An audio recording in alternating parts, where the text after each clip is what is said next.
Përshëndetje të dashur miqtë e mi, përshëndetje të nderuar ndjekës, ja ku po ritakohemi sërish me mua Tirona Lilin, pikërisht këtu në kanalin Monitor TV për të komentuar edhe njëherë lëvizjet më të fundit të moderatores tashmë jashtëzakonisht të suksesshme dhe motivueses me famë, Grida Duma. Ju e dini shumë bukur që Grida Duma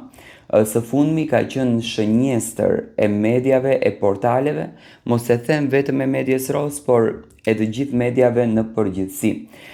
Kanë qenë ca tituj gjigant, ca tituj të tmerrshëm të portaleve që në fakt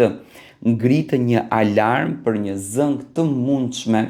mes Grida Dumës edhe motrave Hoxha në televizionin Top Channel.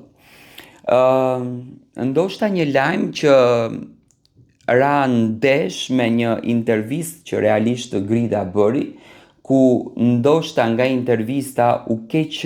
kuptuan mënyra se si Grida e dha intervistën e saj. Do me thënë shoh shumë portale që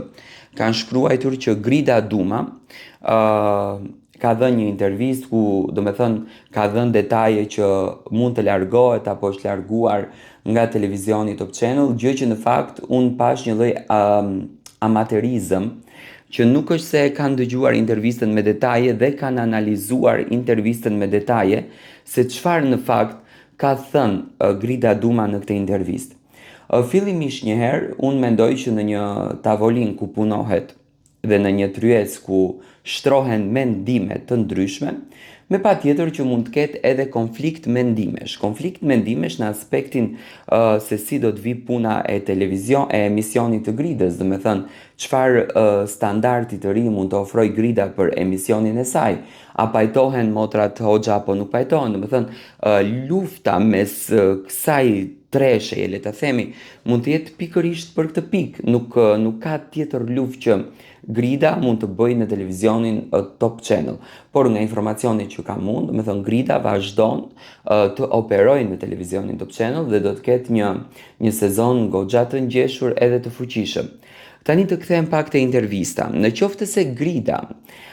jep një intervistë në të cilën thotë që unë tani në jetën time jam në një pikë që edhe po të nis diçka nga zero, edhe po të nis diçka në tokë, unë di të krijoj famën, unë di të krijoj emisionin, unë di të krijoj shikueshmërinë, unë di të krijoj ndjekjen. Kjo nuk do thotë që Grida është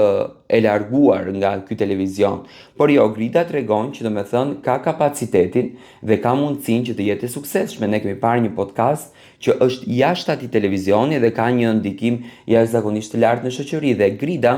të gjitha të shpjegimin e kishte pikërisht për këtë pikën dhe jo për faktin që të ofendoj apo të gjuaj në tokë punën në vendin ku të cilin e bën Grida.